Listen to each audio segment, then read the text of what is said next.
Good evening विद्यार्थियों, स्वागत है आप सभी का आपके अपने प्यारे से चैनल तिवारी एग्रीकल्चर एकेडमी के यूट्यूब प्लेटफॉर्म पर। सभी विद्यार्थियों का हार्दिक स्वागत और अभिनंदन है। जो बच्चे 11th एग्रीकल्चर के हैं वो सारे लोग लाइव जुड़ जाएं, और जो भी बच्चे लाइव जुड़ चुके हैं सभी लोग अपने अपने ग्रुप्स में, अपने अपने स्कूल के ग्रुप में शेयर कर दें। आप लोगों ने ग्रुप बना रखा है, उस ग्रुप में जरूर शेयर करें ताकि सभी को पता चल सके कि आपकी फिजिक्स की क्लास स्टार्ट हो चुकी है। आज ये तीसरी क्लास है।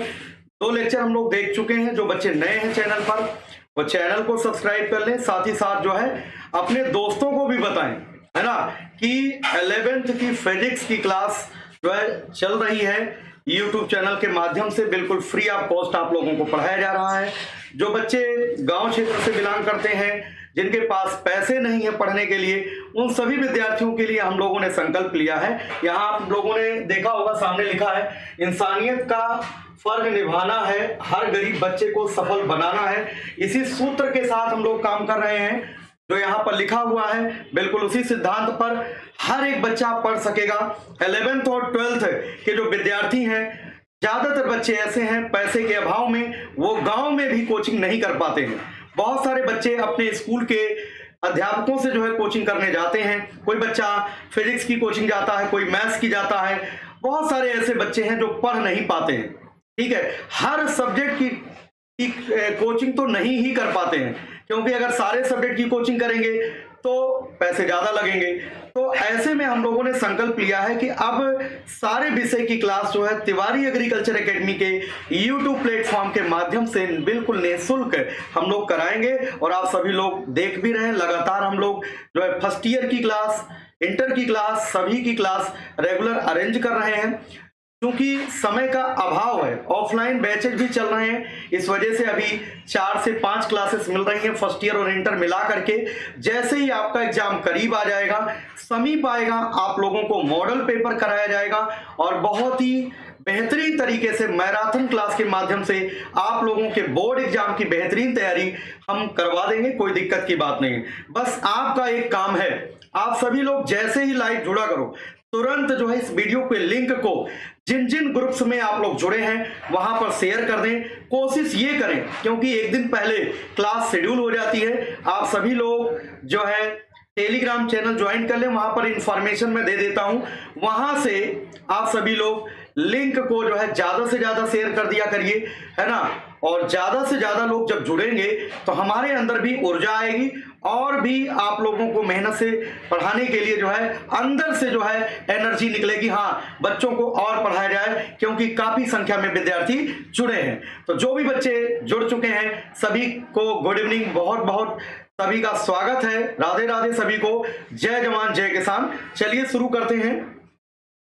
काफी बच्चे हमारे जुड़ चुके हैं फर्स्ट ईयर के। जितने भी बच्चे जुड़े हैं एक बार सभी लोग शेयर कर दें तो अच्छा रहेगा। शेयर करते रहिएगा, लाइक तब करिएगा जब आपको पसंद आए। बाकी जो है आप लोगों को शेयर करना है। हम प्रेशर बनाते हैं शेयर करने के लिए, है ना। प्रेशर ये नहीं बनाते कि आप लाइक करिए। लाइक आप तब करना जब आपको पसंद आए कि आपके भविष्य के लिए अगर काम किया जा रहा है तो लाइक तो बनता ही है, बट शेयर जरूर करें, है ना। अर्चित सिंह जुड़ चुके हैं, अभिषेक राजपूत, सुधीर कुमार, सौरभ, दीप रंजन कुमार, कृष्णा सिंह, हर्षित गुप्ता, वीरेंद्र कुमार, पंकज गौतम, हर्षित गुप्ता, सभी को राधे राधे, जय हिंद सभी को, जय जवान जय किसान जय कृषि विज्ञान। चलिए ठीक है, चलिए काफी बच्चे हमारे जुड़ चुके हैं, सभी का स्वागत है। शुरू करते हैं। जैसा कि आप सभी को पता है कि कल हमने आप लोगों को बताया था कि लॉ ऑफ पैरेललोग्राम, दो बलों को जोड़ने के समांतर चतुर्भुज विधि का वर्णन कर रहे थे। ठीक है, तो उसी चीज को एक बार हम फिर से बताएंगे आप लोगों को कि जो बच्चे लास्ट टाइम में जुड़े थे, हो सकता कुछ बच्चों को समझ में ना आया हो। कल हम लोग पढ़ रहे थे दो बलों को जोड़ने की समांतर चतुर्भुज की विधि। तो आपके एग्जाम में पूछा जाएगा दो बलों को जोड़ने की समांतर चतुर्भुज विधि का वर्णन कीजिए, है ना। तो आपको पहले तो समांतर चतुर्भुज की विधि है क्या वो लिखना पड़ेगा।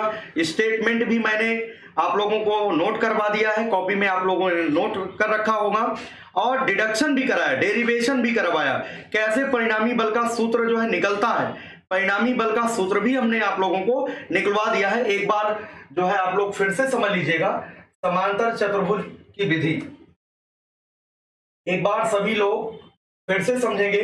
ये देखिए समांतर चतुर्भुज हमने लिया था कल, ओ ए बी सी, यहां पर ये पैरेललोग्राम है ओ, और ये है ए, और यहां पर है बी।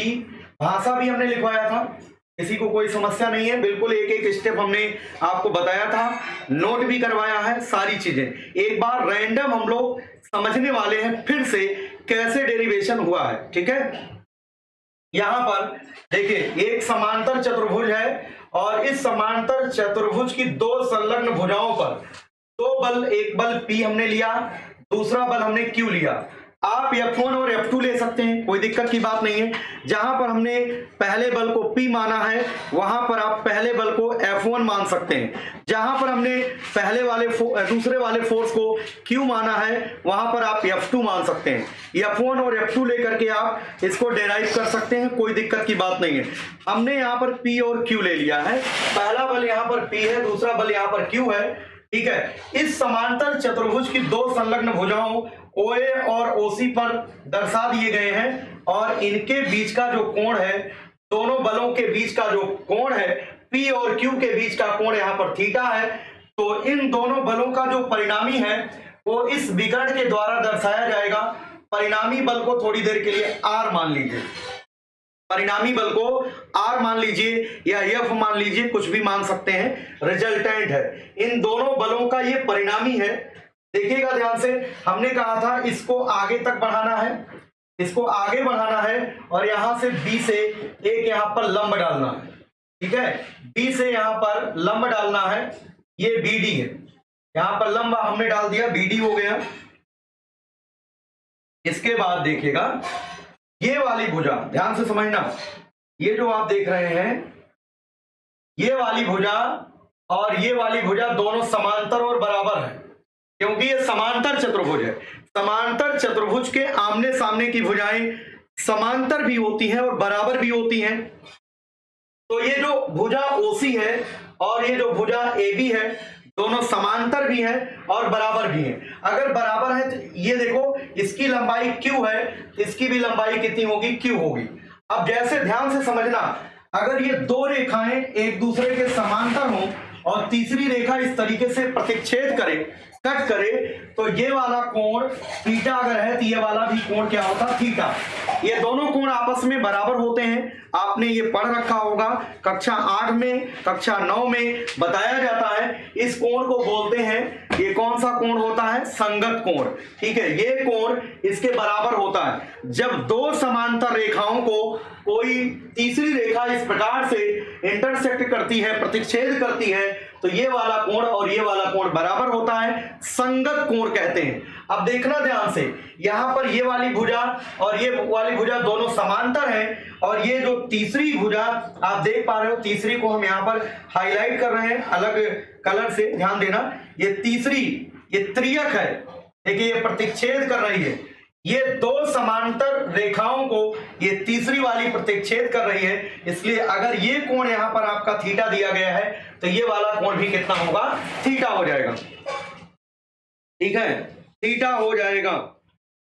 सभी विद्यार्थी एक बार शेयर कर दें, जिन जिन ग्रुप्स में आप लोग जुड़े हैं सभी जगह आप लोगों को शेयर करना है।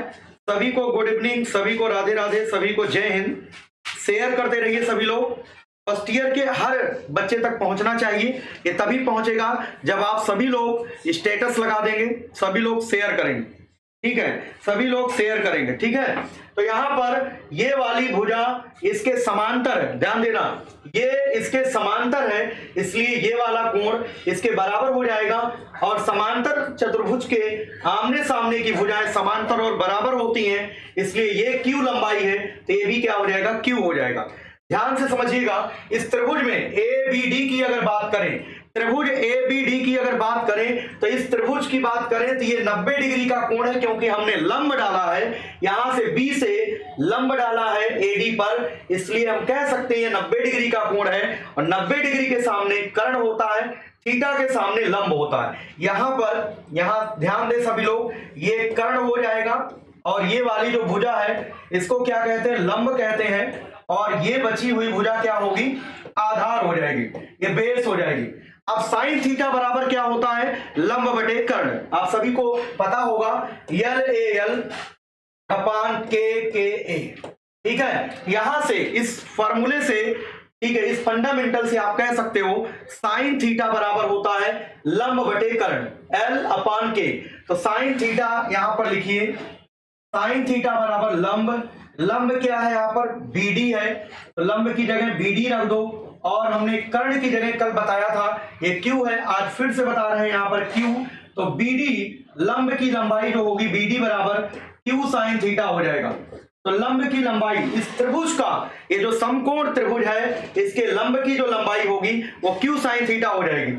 इसी प्रकार से अगर हम लोग cos थीटा लगाना चाहें तो आधार बटे कर्ण होता है, यहां पर cos थीटा, ये नोट नहीं करना, ये कल हमने नोट करा दिया, ठीक है, कल नोट आप लोग कर चुके हैं, आज इसको नोट नहीं करना है, एक बार मैं रिवाइज करा रहा हूं, कोई दिक्कत की बात नहीं। cos थीटा बराबर हो जाएगा आधार यहां पर क्या होगा AD, आधार क्या है यहाँ पर AD, और कर्ण क्या है Q, यहां से आधार की लंबाई क्या होगी AD बराबर हो जाएगा Q cos थीटा, AD बराबर Q cos थीटा हो जाएगा।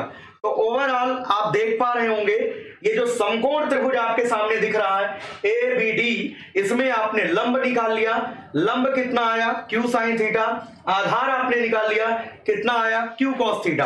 अब देखना ध्यान से, O से A तक की जो लंबाई है वो P है, और A से D तक की लंबाई क्या है, यहां से Q cos थीटा है, और यहां पर ये जो लंब की लंबाई देख रहे हो ये Q sin थीटा है। अब एक चीज ध्यान से समझना, यहां पर अगर इस त्रिभुज को देखें, त्रिभुज कौन सा, ध्यान से समझना, त्रिभुज का नाम मैं ले रहा हूं OBD। अगर इस बड़े वाले त्रिभुज को देखो, ये छोटा वाला तो समकोण था ही, ये बड़ा वाला देखो OBD, अगर ये समकोण त्रिभुज की बात करें तो यहां पर ध्यान देना, इस बड़े वाले समकोण त्रिभुज की बात करें ये 90 डिग्री है, 90 डिग्री के सामने ये कर्ण का काम करेगा, और यह ध्यान दो ये आपका लंब है और ये पूरा क्या हो जाएगा आधार। तो समकोण त्रिभुज अगर OBD की बात करें तो पाइथागोरस की प्रमेय आपको लगाना पड़ेगा, पाइथागोरस की प्रमेय आपको लगाना पड़ेगा। तो पाइथागोरस की प्रमेय क्या हो जाएगा, यहां से OB स्क्वायर, OB यहां से O से B, OB स्क्वायर बराबर हो जाएगा यहां से BD का स्क्वायर, लंब का वर्ग BD का स्क्वायर, प्लस यहां से OD का स्क्वायर, OD का स्क्वायर। ये आपने समकोण त्रिभुज OBD लिया, कल मैंने नोट करा दिया था, आज नोट नहीं करना है, सिर्फ आपको डेरिवेशन समझना, ठीक है। नोट आप कर चुके हो, जो बच्चे नए हैं वो ध्यान दें, कल का वीडियो जरूर देखें, जो पिछला वीडियो है लेक्चर नंबर 2 का, उसको आप देखेंगे, प्रॉपर मैंने नोट करवाया है सब चीजें, आज ये मैं दोबारा से समझा रहा हूं। पाइथागोरस की प्रमेय से ये चीज हमने लिखा, अब देखिए इसको मिटा दे रहे हैं, यहां से क्या हो जाएगा, कर्ण हो जाएगा R, तो R का वर्ग बराबर लंब क्या है यहां से Q sin थीटा है, Q sin थीटा का होल स्क्वायर, प्लस आधार क्या है P plus Q cos theta, आधार की लंबाई हो गई है का होल वर्ग। यहां तक आप सभी को समझ में आना चाहिए। अभिषेक सक्सेना गुड इवनिंग, चलिए यहां तक सभी को समझ में आ गया होगा। अब देखिए यहां से परिणामी बल का वर्ग Q sin थीटा का होल वर्ग क्या हो जाएगा, Q square sine square theta, क्योंकि ये जो Q sin थीटा का होल वर्ग है इसका मतलब क्या है, Q sin थीटा गुणे Q sin थीटा, तो Q इंटू Q कितना होगा, Q की घात 2, ये हो जाएगा Q स्क्वायर, और साइन थीटा गुणे साइन थीटा ये हो जाएगा साइन स्क्वायर थीटा।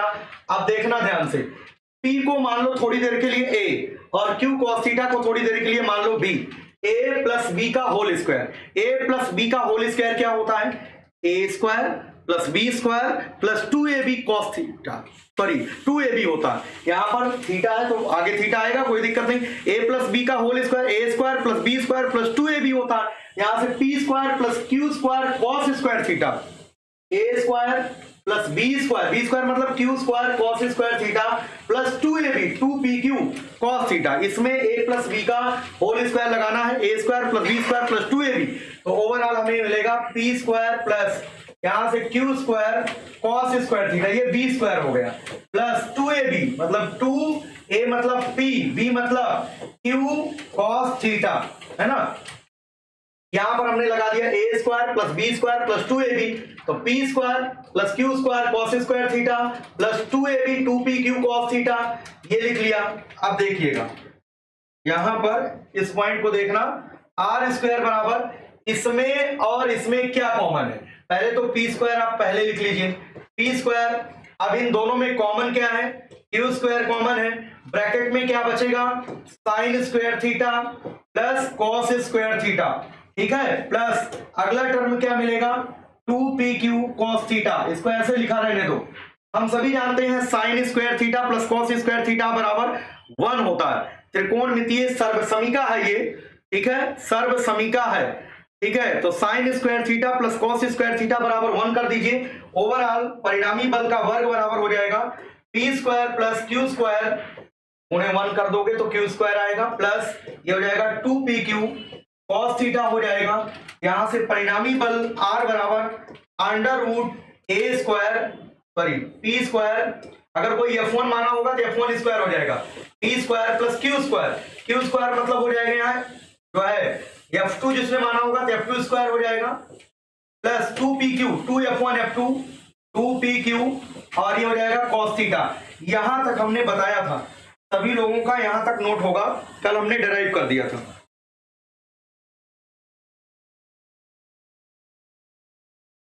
जो बच्चे कल की क्लास में नहीं थे वो सभी लोग कल के लेक्चर को जरूर देख लेंगे, क्योंकि हमने डिटेल वहां पर बता दिया था।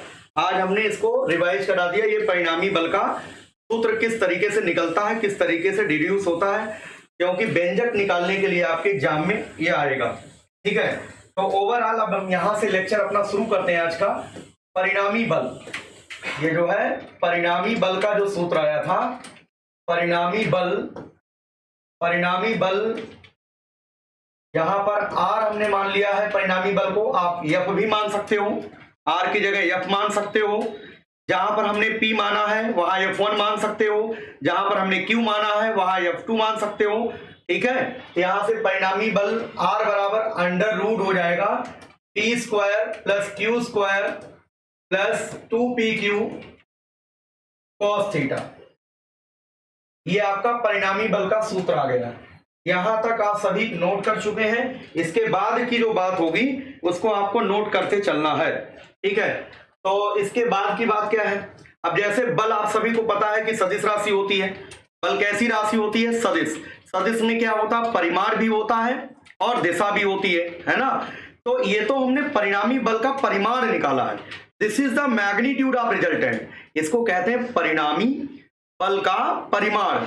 जब एक बिंदु पर दो बल काम कर रहे थे, एक P बल था दूसरा Q बल था, उनके बीच का कोण कितना था, थीटा था। एक ही वस्तु पर एक ही बिंदु पर दो बल काम किए, एक P और दूसरा Q, और इन दोनों बलों का जो परिणामी आया, इन दोनों बलों का जो परिणामी प्राप्त हुआ है, उस परिणामी का ये फॉर्मूला है, ये परिणामी का परिमाण है, इसको कहते हैं परिमाण। अब अगर आपको दिशा बतानी है तो दिशा क्या होता है, उस अगर चित्र की बात करें, चित्र आपने बना रखा है, बार बार चित्र मैं यहां बना रहा हूं, आपको बार बार चित्र नहीं बनाना है, एक ही बार बनाना है ना। यहाँ पर हम चीजों को एक्सप्लेन कर रहे हैं, इसलिए बार बार जो है चित्र बना करके आपको हम दिखा रहे हैं। तो परिणामी बल का परिमाण ये तो आ गया है। अब दिशा देखो, दिशा कहाँ दिखाएंगे, पहले तो आप समांतर चतुर्भुज जो बनाए हो उसको हम यहाँ पर बना करके दिखा दे रहे हैं। O, यहाँ पर A, यहाँ B और यहाँ पर हमने C, यहाँ पर एक बल हमने लिया P और यहाँ पर हमने लिया दूसरी संलग्न भुजा पर Q, और ये आपका परिणामी बल है, इसको F मानिए या R मानिए, कोई दिक्कत की बात नहीं है। ठीक है, ये देखो ध्यान से समझना, जो परिणामी बल आपका आया है आर, क्या आया है, अंडर रूट के अंदर P square plus Q square plus 2pq cos theta. Theta क्या है, बल P व बल Q के बीच का कोण, उसे थीटा कहते हैं। कभी कभी एग्जाम में अल्फा लिख करके आ जाता है कि P और Q दो बल दे दिया जाएगा और वे एक दूसरे पर अल्फा कोण पे काम करते हैं, तो इनके परिणामी बल का व्यंजक निकालिए। कोई दिक्कत नहीं है, कोई भी कोण दिया गया हो, यहां पर हमने थीटा माना है, यहां पर हमने थीटा मान लिया है कि दोनों बलों के बीच का कोण कितना है, थीटा।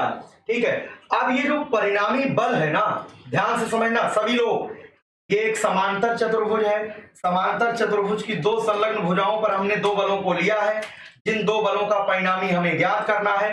एक बल क्या है, P है, दूसरा बल क्या है, Q है। इनका परिणामी इस विकर्ण के द्वारा दर्शाया जाएगा। परिणामी को हमने यहाँ पर R मान लिया है। ये परिणामी हम निकाल भी चुके, डिराइव भी कर चुके, क्या, under root P square plus Q square plus 2pq cos theta. अब वो तो परिमाण है, परिणामी बल का परिमाण है। बल के पास परिमाण भी होता है, दिशा भी होती है, तो परिमाण तो हमने निकाल लिया है। अब अगर हम दिशा की बात करें, दिशा की बात करें, ध्यान से समझना, जो हमने रचना यहां पर किया था, रचना में डॉटेड लाइन बढ़ाया था इस तरीके से डी तक, और यहां से एक लंब हमने डाला था, अगर याद हो आपको, ये डी लिखा था यहां पर, ये हमने निकाला था क्यू साइन थीटा, ये लंबाई निकाला था क्यू साइन थीटा, और ए से डी तक हमने निकाला था क्यू कॉस थीटा, अगर याद हो आपको। और यहां से ओ से ए तक जो है आपको पता है ये पी है, तो ओवरऑल ओ से डी तक की दूरी कितनी होगी, P plus Q cos theta होगा। ये कितना होगा, क्यू साइन थीटा। ये जो परिणामी बल है ना, ये वेक्टर, ये जो पहला वाला बल है, बल मतलब वेक्टर होता है, ये जो P है, P से जो कोण बनाएगा, इस कोण को, परिणामी जो है दोनों बलों का जो परिणामी है, वो बल P से जो कोण बनाएगा, इसको मान लो अल्फा, इसको मान लो अल्फा। ये जो कोण आप देख रहे हो ना, इसे कहते हैं दिशा, इसे कहते हैं डायरेक्शन। इसे क्या बोलते हैं, डायरेक्शन की मीनिंग क्या होती है, डायरेक्शन का अर्थ क्या है, डायरेक्शन का अर्थ होता है कोण। डायरेक्शन का मतलब क्या होता है, दिशा। दिशा का मतलब क्या होता है, कोण। कौन सा कोण, जो परिणामी बल है, जो दोनों बलों P और Q का जो परिणामी विकर्ण के द्वारा दर्शाया गया है, वो परिणामी बल जो है बल P से जितना कोण बनाएगा, उस कोण को हमने क्या मान लिया, यहां पर अल्फा मान लिया है। यही कोण जो आपके सामने दिख रहा है, इसी कोण को क्या बोलते हैं, दिशा कहते हैं। देखो, जिनको समझ में नहीं आया, इसका मतलब वो कल नहीं थे, है ना, वो तो हमने दोबारा से एक बार बता दिया, कोई दिक्कत की बात नहीं। आज की बात चर्चा हम कर रहे हैं, आज की हेडिंग डाल लो, अगर आज वाला ना समझ में आए बताओ। परिणामी बल की दिशा ज्ञात करना, परिणामी बल की दिशा ज्ञात करना, दिशा ज्ञात करना, ये हेडिंग है, परिणामी बल की दिशा ज्ञात करना, ये हम लोग पढ़ रहे हैं। ठीक है, ये चित्र आपके पास बना हुआ है, कल भी बनवाया था हमने, आज भी बनवा दिया। ठीक है, तो जो चित्र आपने बना रखा है, उसी चित्र में जो परिणामी बल है, बल P से जितना कोण ये बना रहा है, ठीक है, उसे दिशा कहते हैं। परिणामी बल, ध्यान देना, परिणामी बल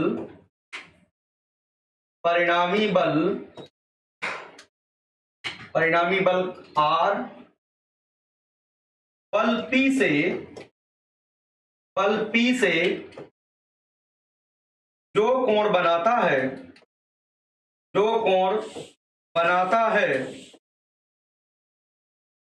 उसे दिशा कहते हैं, उसे दिशा कहते हैं। बोर्ड परीक्षा में इस तरीके से लिख देना, दिशा होता क्या है। परिणामी बल P से जितना ये कोण बनाया है अल्फा, इसी अल्फा कोण को क्या बोलते हैं, दिशा कहते हैं, डायरेक्शन कहते हैं। अब हमें अल्फा निकालना है, क्या निकालना है, अल्फा।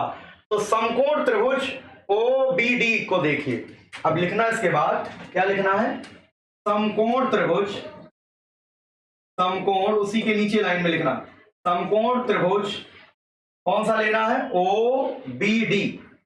OBD में समकोण त्रिभुज, OBD में समकोण त्रिभुज जब OBD लेंगे हम लोग, तो इस अल्फा के सामने ये लंब है, इस अल्फा के ठीक सामने की जो भुजा है ये लंब है, और ये 90 के सामने ये कर्ण है, और यहां से यहां तक ये आधार बन गया। क्या बन गया भाई, कोण के सामने लंब होता है, 90 के सामने कर्ण होता है, और त्रिभुज की बची हुई जो भुजा है इसको क्या बोलते हैं, आधार बोलते हैं। तो बेस हो जाएगा, तो tan अल्फा लंब बटे आधार। यहां पर समकोण त्रिभुज OBD में tan अल्फा, tan बराबर क्या होता है, लंब बटे आधार।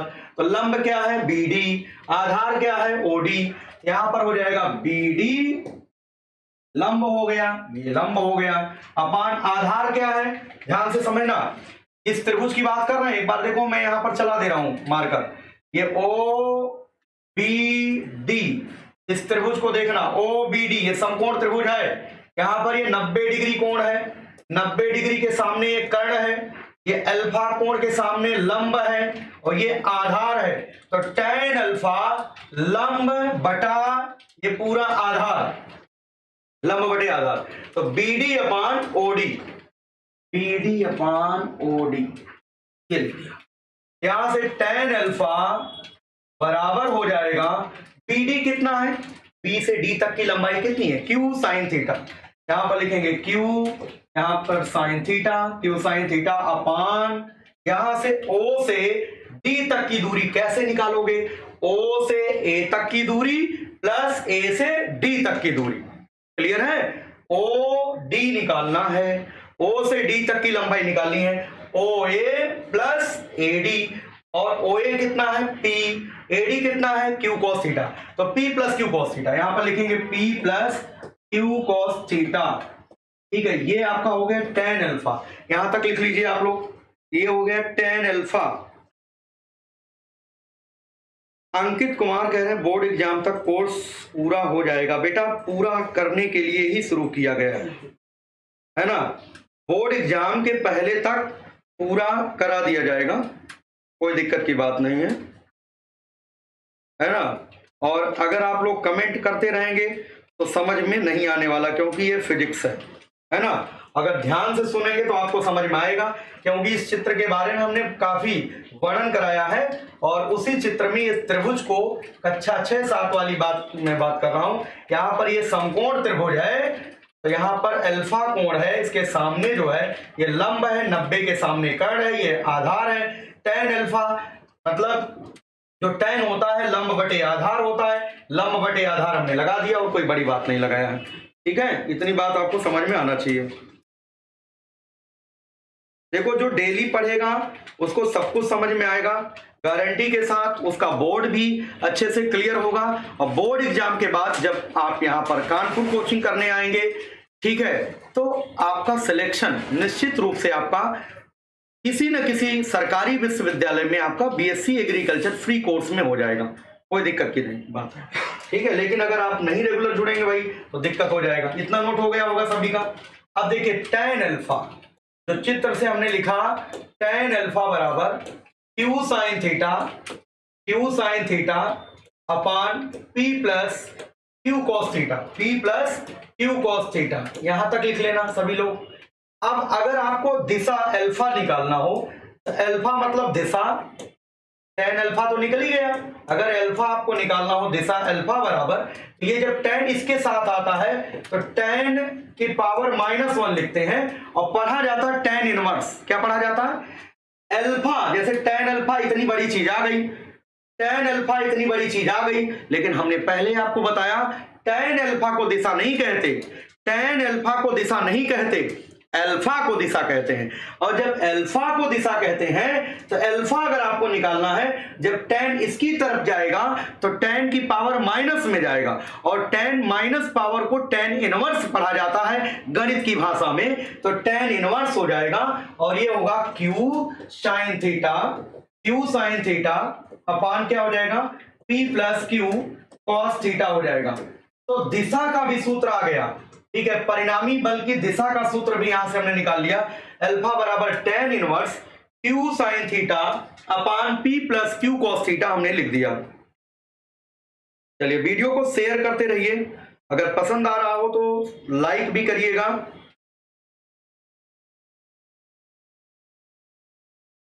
हमने दोबारा से यहां पर, हाँ बेटा यही क्वेश्चन आता है बोर्ड एग्जाम में। अगर इस चैप्टर से कोई सवाल आएगा तो समांतर चतुर्भुज के नियम का वर्णन करने के लिए बोला जाएगा, तो सूत्र का डेरिवेशन करना पड़ेगा। ठीक है, यहां पर ये नोट कर लो। अब देखिए कुछ कंडीशंस हैं, विशेष स्थितियां कुछ ऐसी हैं, उनको भी जानना जरूरी है। विशेष स्थितियां, अगर विशेष स्थितियों की बात करें, विशेष स्थितियां क्या पढ़ना है इसमें, जैसे मान लो पहला पॉइंट, जब दोनों बल P व Q किसी बिंदु पर एक ही दिशा में कार्य कर रहे हों, जब दोनों बल P व Q, जब दोनों बल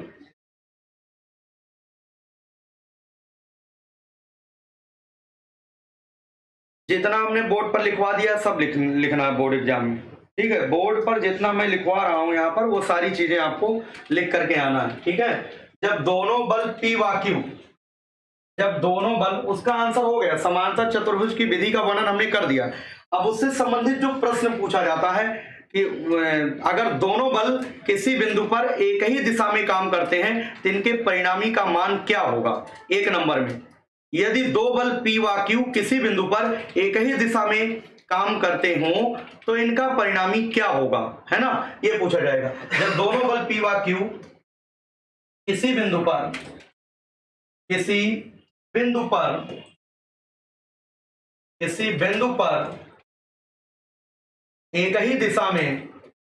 ही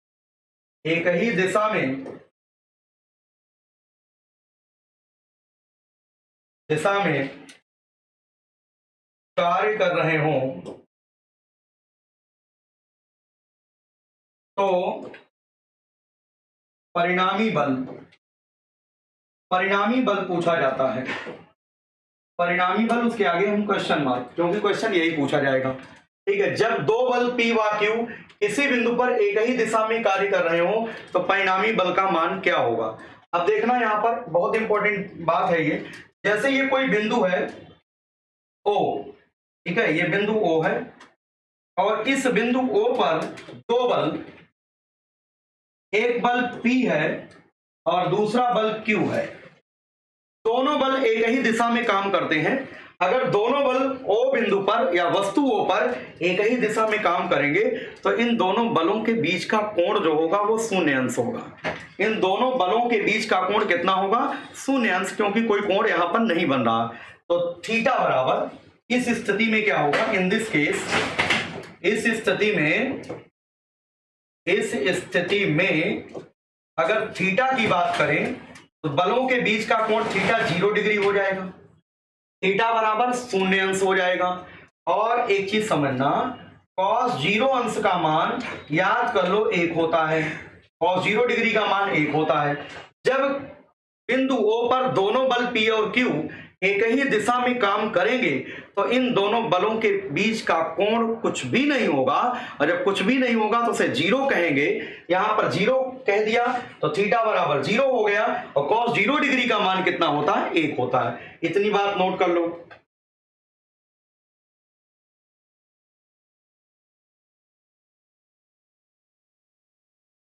गुड इवनिंग टू ऑल, सभी को शेयर जरूर करें। यहां तक जो है नोट कर लें, अगर नोट हो गया हो तो बताइए, अगर यहां तक नोट हो गया हो तो आगे बढ़ें। ठीक है, नोट्स जरूर बनाएं, क्योंकि एग्जाम के समय जब आपका एग्जाम समीप होगा तो नोट्स अगर आपका बना रहेगा तो उससे आप आसानी से रिवाइज कर सकेंगे, और अगर आप नोट्स नहीं बनाए होंगे तो आप बहुत दिक्कत में आ जाएंगे। लास्ट टाइम दिक्कत हो जाती है। इस स्थिति में थीटा बराबर 0 तो cos 0 का मान 1 होता है। अब देखना, जो परिणामी, चूंकि परिणामी बल R का जो सूत्र होता है, R बराबर क्या होता है, √P² + Q² plus 2pq cos theta होता है, ये तो जानते ही हो। अब थीटा बराबर जब यहां पर 0 रखोगे तो यहां पर cos 0 डिग्री आएगा, और cos 0 डिग्री का मान 1 होता है। इसमें जो है थीटा बराबर 0 अंश रखने पर, थीटा बराबर 0 अंश रखने पर, इसी समीकरण में जो परिणामी बल का सूत्र है इसमें थीटा बराबर 0 डिग्री रख दीजिए, है ना। थीटा बराबर 0 अंश रखेंगे तो परिणामी बल जो आएगा, परिणामी बल जो आएगा आर बराबर आएगा अंडर रूट के अंदर ये P square plus Q square plus 2pq, cos 0 degree का मान 1 होता है, हमने एक लाइन यहां से कट कर दिया, cos 0 का मान 1 होता है, प्लस 2pq लिख दिया। अब ये बताओ p square plus Q square plus 2pq यानी a square plus b square plus 2ab क्या होता है, a प्लस b का होल वर्ग। यहां से परिणामी बल r जो आया अंडर रूट के अंदर क्या आएगा, p प्लस क्यू का होल वर्ग, p प्लस क्यू का होल वर्ग। अब इसका वर्गमूल क्या आएगा, p प्लस क्यू का होल वर्ग का वर्गमूल क्या होगा, p प्लस क्यू। यहां से परिणामी बल आएगा p प्लस क्यू आएगा। अब ये बताओ p में q जुड़ गया कि घट गया, तो आप कहेंगे जुड़ गया है। दोनों बल किसी बिंदु O पर एक ही दिशा में काम किए तो जो परिणामी यहां पर निकला है ये परिणामी जुड़ गया, P प्लस क्यू जोड़ने पर R आया है, और जब P में Q जोड़ दिया इसका मतलब ये परिणामी अधिक से अधिक आया है। ऐसे परिणामी को अधिकतम परिणामी कहते हैं। ये जो जोड़ने के बाद परिणामी प्राप्त हुआ है ये परिणामी सबसे अधिक है, इससे अधिक हो ही नहीं सकता, इसे अधिकतम परिणामी कहते हैं।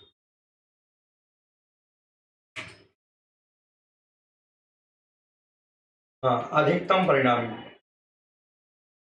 ये अधिकतम परिणामी कहलाता है। ठीक है, ये P प्लस क्यू है, ठीक है। ये जो R बराबर आपने P प्लस क्यू निकाल लिया, ठीक है, यह परिणामी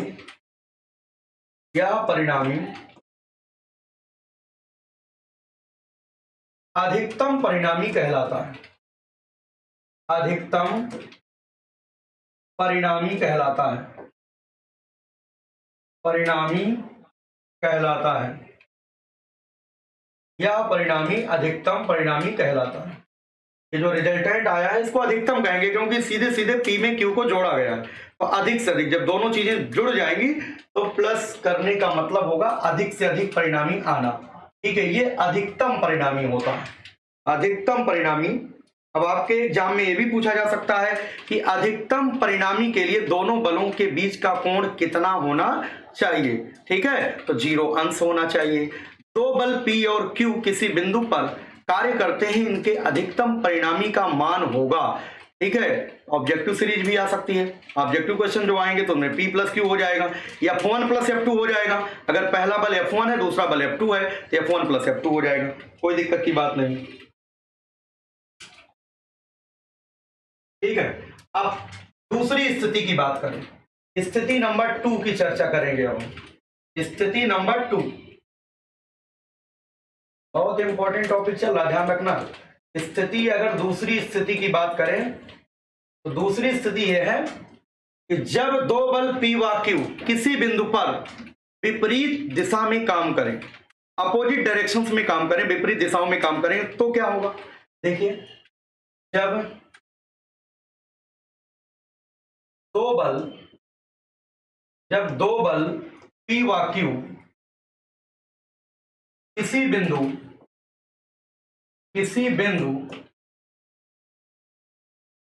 पर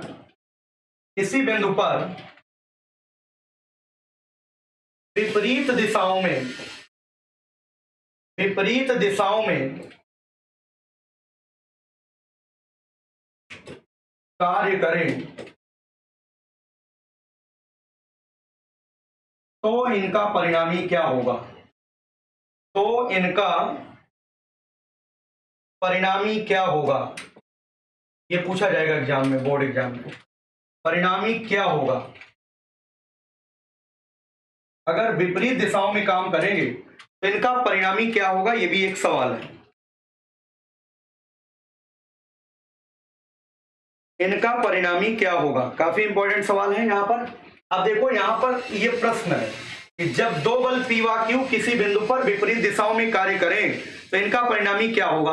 अब जैसे मान लो, ध्यान से समझना, यहां पर चित्र अगर बनाए, एक बिंदु O है, एक बल इधर काम कर रहा P और उसी बिंदु पर दूसरा बल इधर काम कर रहा Q।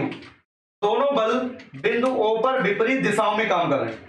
दोनों बल P व Q देखो, एक इस तरफ काम कर रहा, एक इस तरफ काम कर रहा, तो दोनों बल अगर विपरीत दिशा में काम कर रहे हैं तो दोनों बलों के बीच का जो कोण थीटा होगा वो 180 अंश हो जाएगा, है ना। तो आप क्या कह सकते हो, पहले तो ये नोट कर लो, इसको नोट कर लो और फिर लिखना, इस स्थिति में इन दिस केस, इस स्थिति में थीटा बराबर होगा 180 अंश। और ध्यान देना, cos 180 अंश का मान -1 होता है।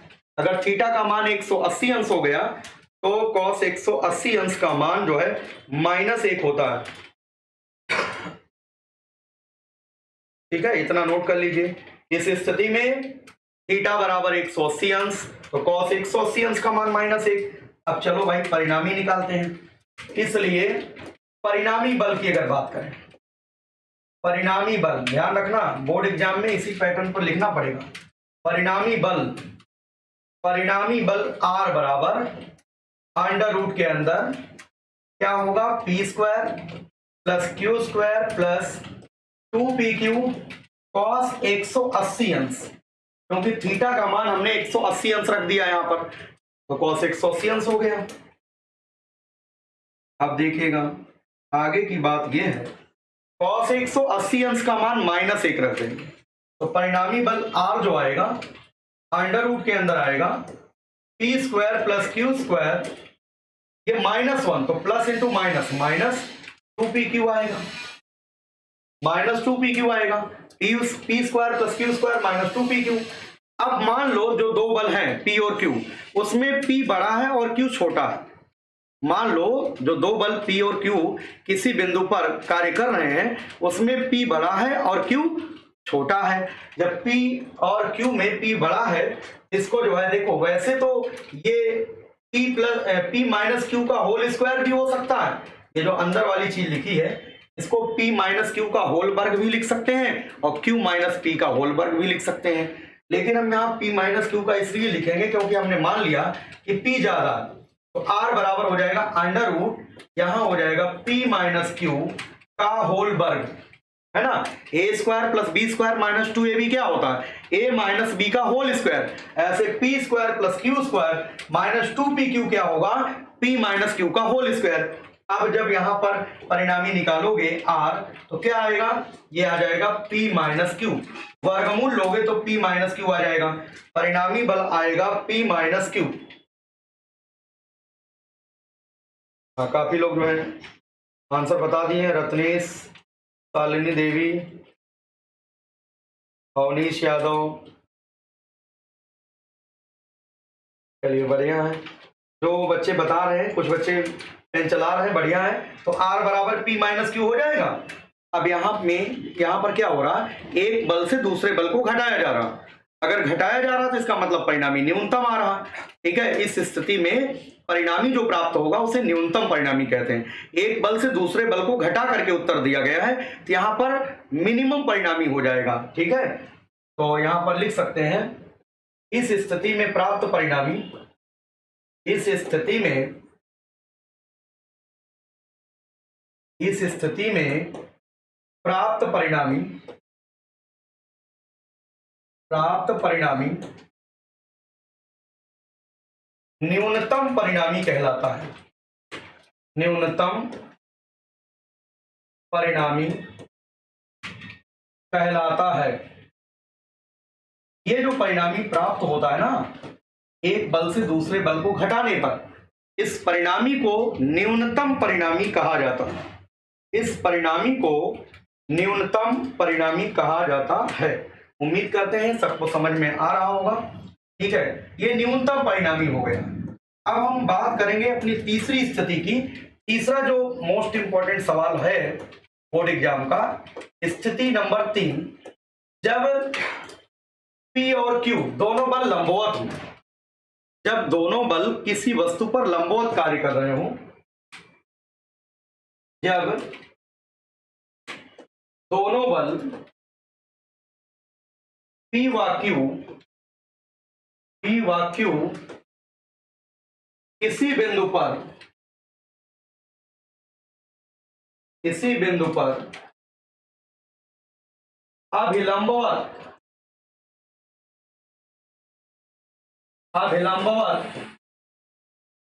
कार्य करे तो परिणामी बल ज्ञात करो।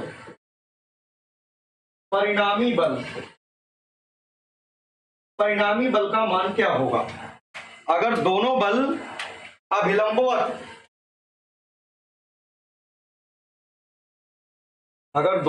अभिलंबवत काम करते हैं, अभिलंबवत का मतलब होता है 90 डिग्री के कोण पर।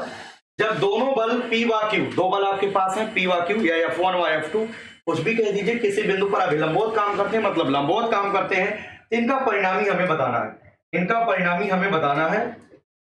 नोट करते चलिएगा सभी लोग। देखिए ध्यान से, यहां पर एक बल हमने लिया P और ये दूसरा बल लिया हमने Q। अभिलंबवत है तो इनके बीच का कोण थीटा कितना होगा? 90 डिग्री। ठीक है, इस स्थिति में थीटा क्या हो जाएगा? 90 डिग्री हो जाएगा। और जानते हो आप सभी, cos 90 डिग्री का मान जो होता है 0 होता है। जो नहीं जानते हैं वो जान लें, cos 90 डिग्री का मान जो होता है वो 0 होता है। इसलिए परिणामी बल क्या आएगा? लंबवत होने की दशा में परिणामी बल क्या आएगा? परिणामी बल का सूत्र R बराबर होता है √p² + q² + 2pq cos theta. ये मेन सूत्र होता है। इसी में थीटा बराबर 90 डिग्री रखना है। इसी में थीटा, सौरभ सिंह बेटा वीडियो देख करके अपना नोट्स बनाओ, किसी का नोट्स लेने से कोई फायदा नहीं है ना। नोट्स बनाइए, अभी ये तीसरी ही क्लास है, कोई दिक्कत की बात नहीं, बहुत ज्यादा नहीं पढ़ाया गया है। तो यहां पर थीटा बराबर 90 जब रखोगे, ध्यान देना, जब यहां पर थीटा बराबर 90 रखोगे तो cos 90 डिग्री का मान 0 हो जाएगा। ये तीसरा वाला टर्म काम खत्म, ये काम खत्म हो जाएगा, इसका केवल इतना ही बचेगा। तो परिणामी बल लंबवत की दशा में क्या आएगा? उत्तर R बराबर हो जाएगा √p² + q²। √p² + q² हो जाएगा। जब लंबवत होंगे तब, लंबवत की दशा में √p² + q²। कभी कभी ये सिद्ध करने के लिए कह दिया जाता है ना, कि यदि दो बल P व Q किसी बिंदु पर अभिलंबवत कार्य करते हैं तो सिद्ध कीजिए कि इनका परिणामी √p² + q² होगा, है ना। तो आपको क्या करना है, हम जानते हैं परिणामी बल R बराबर √p² + q² + 2pq cos theta होता है।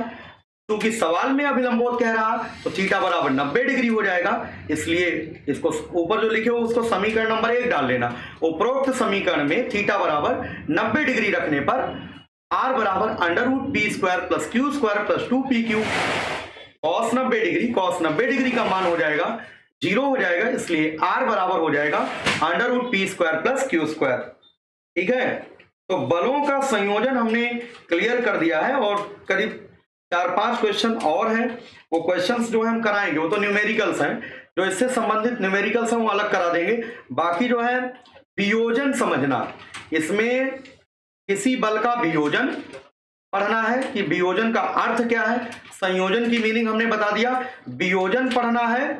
वियोजन करने के बाद घटक आएंगे, घटक के बारे में समझना है। और दूसरी बात यह है कि रोलर को जो है धकेलने की अपेक्षा खींचना आसान क्यों होता है, ये आपके एग्जाम में पूछा जाता है। देखो है तो बहुत कुछ, लेकिन जो मेन सवाल आपके एग्जाम में आते हैं बोर्ड एग्जाम में, वो सारे सवाल मैं ऐसे बता दूंगा और यहाँ पर पूरा एक्सप्लेनेशन आपके सामने मैं लिखूंगा और उनको भी हमारे साथ आपको लिखना है। तो ये गारंटी मैं ले रहा हूं कि आपके बोर्ड एग्जाम में आप जिस भी स्कूल से पढ़ रहे हो, ठीक है, अगर आप हमसे जुड़े हो तो आपको बोर्ड एग्जाम में जब आप बैठोगे तो आपको फिजिक्स में परेशानी नहीं होगी। इसी प्रकार से अन्य विषय जो पढ़ाए जा रहे हैं बहुत विधिवत तरीके से पढ़ाए जा रहे हैं। उम्मीद करते हैं आप उनके भी नोट्स आप बना रहे होंगे और अच्छे से आप पढ़ रहे होंगे, क्योंकि यहाँ पर जो भी लोग पढ़ा रहे हैं सब जी जान लगा रहे हैं कि उत्तर प्रदेश के सभी बच्चे, चाहे वो 11th क्लास के हों, चाहे वो 12th क्लास के हों, है ना, हर एक बच्चों का बेसिक क्लियर हो जाए, बोर्ड एग्जाम अच्छे से क्लियर हो जाए। क्योंकि ये जो है ज्यादातर सुनने में आता है कि 11th एग्रीकल्चर वाले बच्चे ज्यादा फेल हो जाते हैं, लेकिन अब की बार कोई बच्चा 11th का नहीं फेल होगा। जो बच्चा तिवारी एग्रीकल्चर एकेडमी के डिजिटल क्लासरूम से पढ़ाई करेगा, नोट्स बनाएगा, वो सारे बच्चे पास होंगे। भले ही वो बिल्कुल जीरो ही हो, भले ही उनको कुछ ना आता हो, लेकिन बोर्ड एग्जाम तक इतनी तैयारी करा दी जाएगी कि वो लिखना सीख जाएंगे, और जब कॉपी में लिख करके आएंगे तो एग्जामिनर जो है जरूर नंबर देगा और पास कर देगा। कोई दिक्कत की बात नहीं है। और जो बच्चे अच्छे हैं, पहले से जो है अच्छे से पढ़ रहे हैं, वो टॉप करेंगे यूपी बोर्ड में, कोई दिक्कत की बात नहीं है। बस ये आपको रेगुलर लाइव आना है, ये नहीं सोचना है कि वीडियोज पड़े रहते हैं बाद में हम देख लेंगे, ये सब नहीं, आपको डेली लाइव ही आना है। इसके बाद तुरंत जो है आपकी एग्रोनॉमी की क्लास है। कहने का मतलब यह है, सस्य विज्ञान भाग 1 का पाठ्यक्रम क्या है, ध्यान दें आप सभी लोग। 11th एग्रीकल्चर के विद्यार्थी तुरंत जुड़े रहेंगे। 6 बजे से तुरंत आपकी पहली क्लास सस्य विज्ञान भाग 1 की होने वाली है। कई दिन से आप कह रहे थे कि सर सस्य विज्ञान भाग 1 की क्लास कब से शुरू होगी, तो आज ही शुरू हो जाएगी। सस्य विज्ञान भाग 1 आप लोग पढ़ें, उसमें आपको सबसे पहले सिलेबस के बारे में आपको बताया जाएगा कि जो यूपी बोर्ड का 70% सिलेबस है वो क्या है। इसके बाद जो है आपको सस्य विज्ञान बताया जाएगा कि होता क्या है। आप सभी लोग जुड़े रहिएगा। एग्रोनॉमी कहने का मतलब सस्य विज्ञान क्या है उसको अच्छे से समझिए, विधिवत तरीके से समझिएगा, जुड़े रहिएगा और शेयर जरूर करिएगा, है ना। जय हिंद।